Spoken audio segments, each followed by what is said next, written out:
મિત્રો જય દાદા દ્વારકાથી જય માં ભવાની. કેમ છો બધા? મજામાં ને? મિત્રો આજે આપણે વાત કરીએ રોજે રોજ આપણા ધર્મગુરુઓના સારા સારા ધુરંધરો જે આપણા ધર્મગુરુઓ છે, સંતો છે, મહંતો છે, નેતાઓ છે,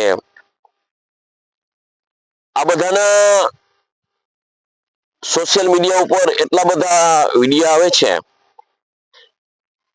અને એમાં મેં તારણું કાઢ્યું તો ખાસ એક સરસ વિડીયો આવે છે. વાતો પણ એની સારી હોય છે કે પૈસા કરતા વિચાર, સંસ્કાર અને આ બધાને વિશેષ મહત્વ આપવામાં જ્યારે આવશે ને ત્યારે જ રાષ્ટ્રની, માણસની ઉન્નતિ થશે. સુખ સગવડતાના સાધનો ગમે એટલા હશે પણ એ જો ઓછા હશે તો ચાલશે, પણ સુખ સગવડના સાધન વસાવવાથી માણસ સુખી નહીં રહી શકે. માણસને સુખી થવા માટે તો વિચાર શક્તિ જ જોશે. આવી સરસ મજાની નરેન્દ્રભાઈ મોદી સાથેથી માંડીને ઘણા ફિલોસોફરો સાથેથી માંડીને બધા સાથે આવી આપણે ગોષ્ઠી જોઈ છે, આવા વિડીયો જોયા છે અને વિચાર પણ ખૂબ સારો છે. પરંતુ આપણા ધર્મગુરુઓ છે, આપણા સંતો મહાપુરુષો છે, એને મારે બે હાથ જોડીને વિનંતી એ જ કરવી છે કે તમે જેની સાથે બેસી શકો છો ને એનો પડછાયો અમારા ઉપર પડતો નથી. આટલા દૂર અમે છીએ, એ માણસ સુધી અમે પહોંચી પણ શકતા નથી. તો ખરેખર તમે જે આ વિચાર દોહરાવ્યો છે પ્રેમાનંદજી મહારાજ, આપણે જે એવામાં સરસ મજાના મહાપુરુષો, જે સંત મહાપુરુષો છે એ સરસ મજાની વાતો કરે છે, પરંતુ તમે પહોંચ્યા છો ને એ પોઈન્ટ યોગ્ય જ છે. આ બધા સુધારાની જરૂર ત્યાંથી જ જોઈ. યથા રાજા તથા પ્રજા, જેવો રાજા હોય એવી પ્રજા થાય. આપણો રાજા જ છે એ જે બોલે છે, લોકો સમક્ષ જે વ્યવહાર કરે છે, એની હર કોઈ એક હરકત ઉપર આપણા વડાપ્રધાન છે, આપણા મુખ્યમંત્રી છે, એના ઉપર હર કોઈ પ્રજાની નજર હોય છે અને એનું અનુકરણ જ કરે છે. આપણા વડાપ્રધાન છે, આપણા મુખ્યમંત્રીઓ છે, આપણા નેતાઓ છે, એના આચાર વિચાર અને ઉચ્ચાર શુદ્ધ નહીં હોય ને ત્યાં સુધી બીજામાં ક્યાંથી આવવાના છે? રાષ્ટ્રને ઉન્નતિ તરફ લઈ જવું હોય, રાષ્ટ્રને અધોગતિથી બચાવવું હોય, આવી જે તમે મહાપુરુષો જે વાતો કરો છો 100% સાચી છે. પણ પેલા એની શરૂઆત ક્યાંથી થવી જોઈએ? શરૂઆત તો આ લોકો કરશે ત્યારે થશે ને, ત્યારે જ એની અસર પડશે ને. હવે એક વાત સમજો તમે કે આ લોકો જે છે એ ભ્રષ્ટાચાર સિવાયનું અપનાવતા નથી. આ લોકો જે પ્રજાનો હક છે એ હડપ કરે છે. આ લોકો બેઠા છે એ જ્ઞાતિ જાતિના વાળાઓ કરે છે. આ લોકો બેઠા છે એ જ દંગા પસ્તાર કરાવે છે, ધર્મના નામે ધતિંગ કરાવે છે, આ લોકો કોમવાદ કરાવે છે. હવે આવા આપણા લીડરો હોય, એ તમે જેની પાસે બેઠા છે એ લોકો જ એવા હોય અને એ લોકોનું આચરણ જ આવું હોય કે અરાજકતા ફેલાય, ભ્રષ્ટાચાર ફેલાય, રાષ્ટ્રને તકલીફ પડે એવું વાતાવરણ ઊભું થાય, ધર્મથી વિમુખ થાય, ધર્મના નામે ધતિંગ થાય, આ જે વસ્તુ જે આપણે કહી છે ને માનવ જીવનથી માંડીને સૃષ્ટિ માટે હાનિકારક છે, એ બધી વસ્તુનું મૂળ છે ને એ આપણા નેતાઓ જ છે, આપણા પ્રતિનિધિઓ જ છે, આપણા લીડરો છે. અને એ પ્રતિનિધિઓ જે છે, જે આવી પ્રતિનિધિત્વ કરે છે દેશનું, એની સંકલન આપણા કહેવાતા જે સમાજ છે એના લીડરો સાથે છે, એના વડીલો સાથે છે. અને એ વડીલો ને એમ કેમ પ્રકારે ભ્રષ્ટાચાર સ્વરૂપે, કોમવાદ સ્વરૂપે, કોઈ પણ રીતે આમ દામ દંડ ભેદ રૂપે એ લોકોને પોતે તાબામાં કરી અને આ વસ્તુ નિર્માણ કરી છે. તો પ્રથમ સુધારો તો આપણા નેતાઓમાં થવો જોઈએ, નરેન્દ્રભાઈ મોદીમાં થવો જોઈએ. કોઈ પણ માણસ છે એને રહેવા માટે મકાન જોઈએ, એને ખાવા માટે રોટલી જોઈએ.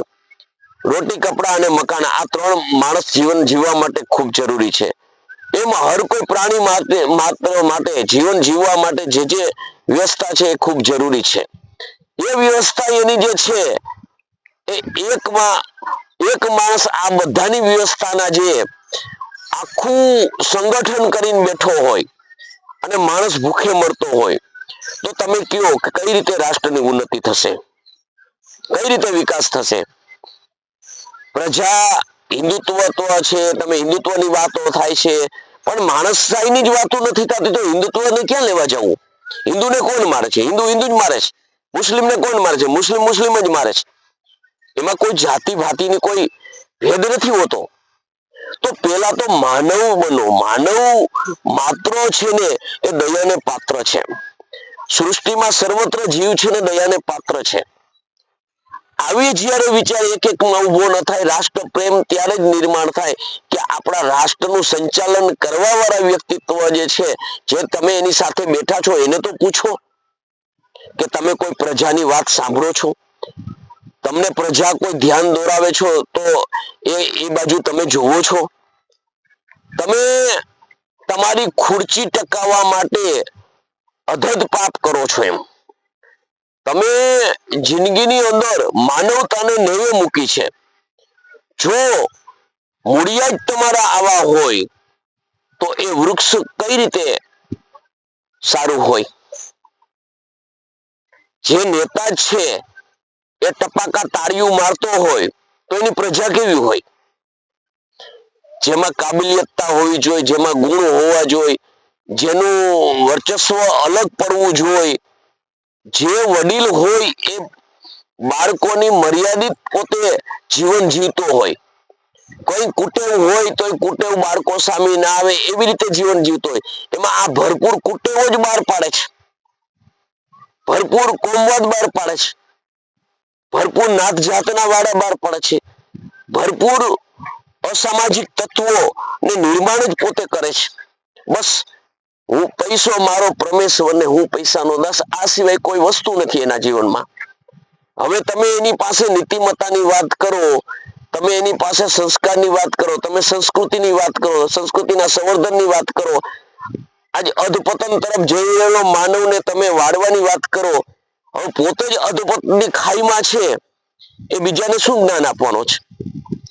માટે આપ જે કરો છો સંત મહાપુરુષો એ ખૂબ સારું કાર્ય કરો છો, પણ ભારપૂર્વક નિખાલસથી તમે જો હૃદયથી એને પકડી અને એમ જ્યાં સુધી નહીં કહ્યું કે ભાઈ તું સુધરી જા, એવું તમે નથી કહેતા.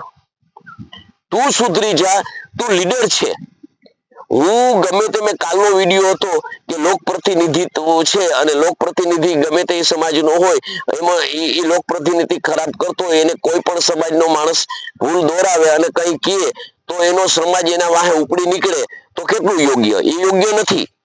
એવી રીતે એને કહો કે તું લોક પ્રતિનિધિ છે, તારી પાછળ આખો સમાજ છે, તારી પાછળ આખો દેશ છે, તારું અનુકરણ બધા કરે છે, તો ધર્મનું અનુકરણ કરવાનું તમે ચાલુ કરો, ધર્મ રીતે રહેવાનું તમે ચાલુ કરો, સંસ્કૃતિ રીતે રહેવાનું તમે ચાલુ કરો, નાત જાતના વાળા તમે મિટાવો, તમે માનવ બની જાઓ, તો તમારી પાછળ બધું અનુકૂળ. કારણ કે તમે થાળી વગાડો તો પ્રજા થાળી વગાડે, તમે વાટકો વગાડો તો વાટકો વગાડે, તમે હે હે કરો તો એવું કરે.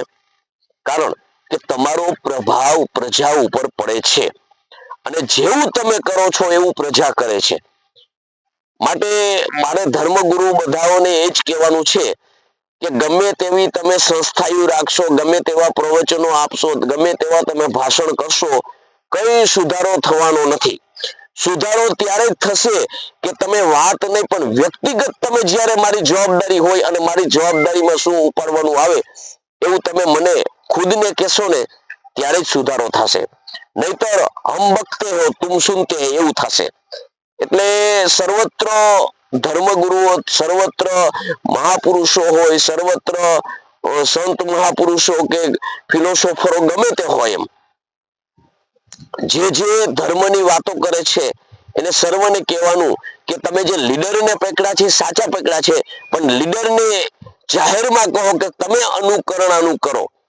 તમે અનુકરણ નથી કરતા એટલે આ લોકો અનુકરણ નથી કરતા, આવું સ્પષ્ટ તમે નથી કહેતા. અને જ્યાં સુધી આવું સ્પષ્ટ નહીં કહો ત્યાં સુધી માણસ સ્વીકારવાનો નથી. કારણ કે માણસ નકટો થઈ ગયો છે, માણસ જાડી ચામડીનો થઈ ગયો છે. કારણ કે હવે એવું વિચારે છે કે ફલાણાભાઈ કે મને ક્યાં કહે છે, તો બીજાને કહે છે. જો વ્યક્તિગત નામ દઈને આ લોકોને કહેતા હોય છતાં આમાં અસર ન થતી હોય તો તમે આ ટીવી માધ્યમથી, તમે ન્યૂઝ માધ્યમથી, તમે મીડિયા માધ્યમથી જે વિડીયો બનાવી અને જે પ્રવચનો આપો છો એમાં તમે એનું નામ પાડો. માનનીય નરેન્દ્રભાઈ મોદી, તમારે આવી રીતે કરવાની જરૂર છે. અમિતભાઈ શાહ, તમારે આમ કરવાની જરૂર છે. ભૂપેન્દ્રભાઈ પટેલ, તમારે આમ કરવાની જરૂર છે. તમને ખબર છે કે આપણી સરકારી સંપત્તિ જે બધી છે એ રાષ્ટ્રીય સંપત્તિ કહેવાય. એને જાજામાં જાજુ નુકસાન કર્યું હોય તો નેતાઓએ જ કર્યું છે, અને હડપ કર્યું હોય તો નેતાઓ કરી છે. હવે નેતાઓ જ આવા છે તો પ્રજા તો શું કરે એમ? પ્રજા બહુ તો 10 બાય 10 માં રૂમ બનાવ્યો હોય તો પ્રજાના હાથમાં કાંઈ છે નહીં, આવશે અને જે દબાણ આવશે ને એનો રૂમ તોડી નાખશે, પણ એના બંગલા નહીં પડે. 5-5, 6-6 એકરની અંદર બંગલા હોય, ફાર્મ હાઉસ હોય, અહીંયા કોઈ કાયદો નહીં લાગુ પડે. એટલે નીતિ નિયમ બધા આને વાત કરો, એને સ્પષ્ટ કયો, એને પૂછો એની મિલકતો વધી, એની સંપત્તિ વધી, આખી વધી કઈ રીતે? માણસને 2 ટાઈમનો રોટલો ખાવાની નથી તો આને ક્યાંથી વધી? આવું બધું પૂછો. એટલે નીતિ નિયમ આ લોકોએ નેવે મૂક્યા છે. તો જય માતાજી, જય દાદા દ્વારકાથી, જય માં ભવાની.